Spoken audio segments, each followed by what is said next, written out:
Welcome back to Action Network's coverage of the 2023 FIFA Women's World Cup presented by Bet365. Today, we're going to be looking at semifinal number 2, the English against the hosts, the Aussies. If you're looking for our preview for Sweden versus Spain, you can find that on YouTube and in the Action Network app. It's live now. But before we do get started and preview this epic clash, remember that this show is presented by Bet365, the world's favorite sportsbook brand. Sign up with promo code ACTION and get Bet365's exclusive sign-up offer in New Jersey, Colorado, Ohio, Virginia, and Iowa. Bet $1 and get $200 in bet credits. Terms and conditions apply. Gambling problem? Call 1-800-GAMBLER. Now, I'm Anthony Dabundo, and joining me, as always, for our World Cup videos is BJ Cunningham, from co-host of Wonder Goal with me, and Anna Whitty, an NWSL broadcaster and expert in the women's soccer game. Anna, we've had you here all tournament. Earlier, coming in before this all began, England was the second favorite to win the Women's World Cup. They are now the betting favorite, just a small tick ahead of Spain.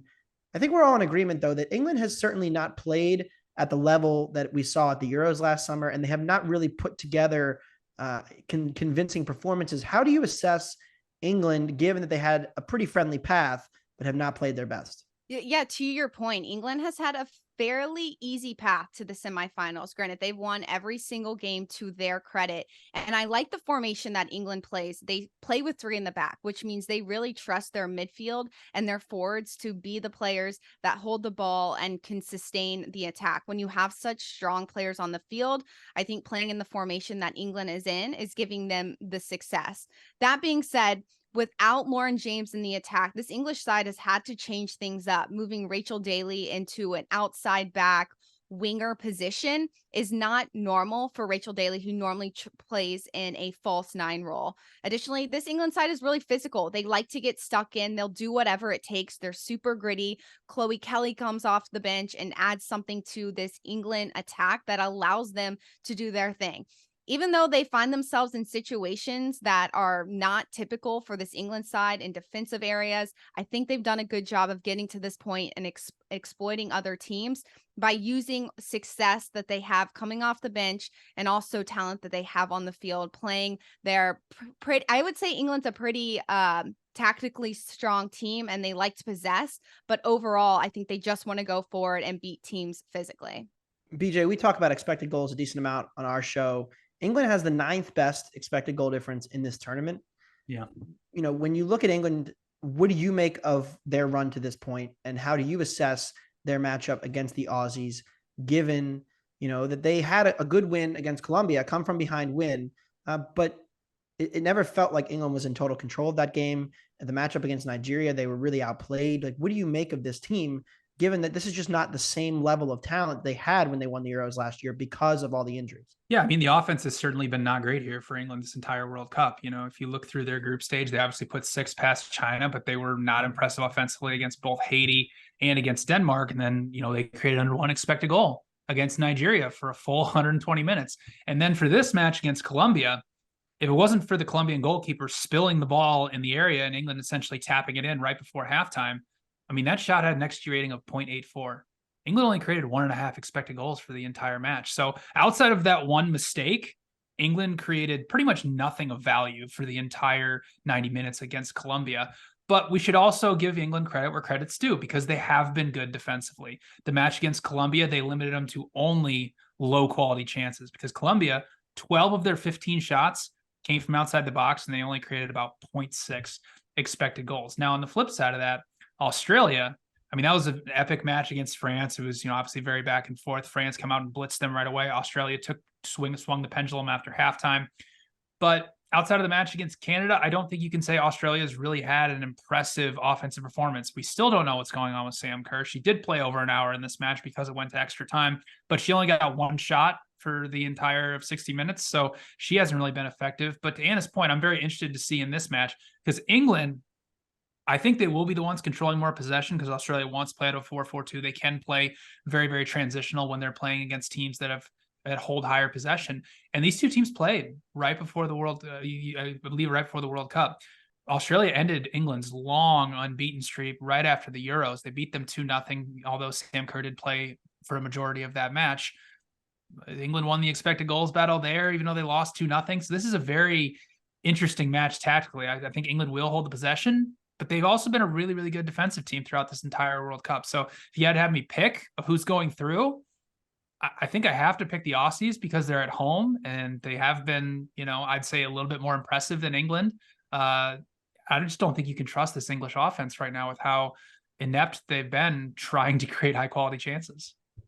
I personally thoroughly enjoyed how much Tony Gustafsson enjoyed the penalty shootout. Every time they cut to Hervé Renard, he was just standing in the corner, like just staring off into the distance. And every time, the absurd 10-round shootout that they had with the French, Gustafsson was just smiling every time that his team couldn't finish off the French. They had 2 opportunities to do it. They failed, and then the VAR, and it was so much chaos. But I do think the Aussies come into this kind of pressure off. I mean, they've achieved more than they've ever achieved in the women's game. They've talked about how important this is for women's soccer in the sport, in the country.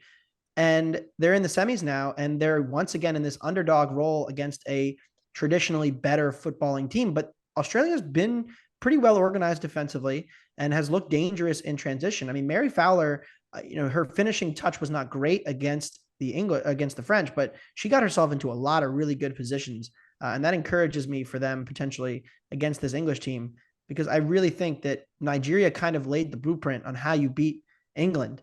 And it's, sitting a little bit deeper, absorbing pressure, and then, in a little bit of a mid block. And then as soon as you win the ball, immediately looking for direct transition. That's how Nigeria was able to consistently threaten the English goal. I think Australia can do more of the same. The current betting odds, England's about -175 to advance, Australia +130. I picked the Swedes in our other video. I'm going to pick another underdog, and I'm going to take the Aussies. I really think at least one of the 2 underdogs is going to pull the upset here. So I'm going to take the Aussies. I really think that they've grown into the tournament. I thought that their performances against Australia, against Canada, and against the French were their 2 best. So, rising to the moment has impressed me enough. And I really just still don't think this English team is playing its best right now. Anna, I agree.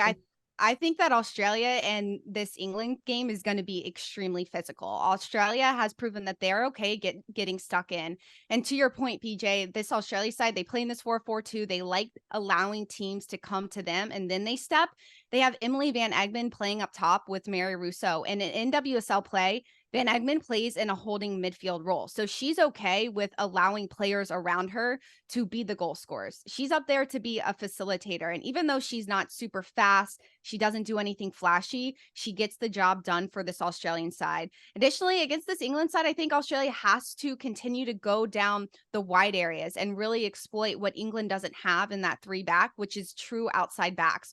Rachel Daly is not an outside back. She is not a 1v1 defender. And if you can get Rachel Daly isolated in a defensive role, that's where Australia can have success. And I think where England has their best player right now is in the middle of the field, and Georgia Stanway. She's so good at facilitating balls into the attack. She's good at reading the game, switching the point of attack. So if Australia can slow down what Stanway does centrally and then play the balls out wide, get Van Egmond on the ball to Mary Russo, I think this Australian side has a really good chance. I'm betting on Australia as well. And to your point, BJ, I don't know if you've seen the Johnny Manziel doc, but he made a comment going into the Alabama game that pressure's off, and that's when I do my best. And I think that's what's going to happen for this Australia side too.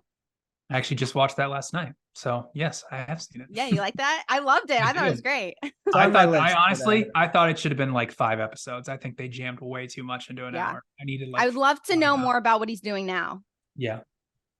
Somehow we've managed to shoehorn Johnny Manziel discussion into Women's World Cup betting and discussion preview. You picked Australia. BJ, you're picking Australia? I am. So all 3 of us are in agreement. We're against the English.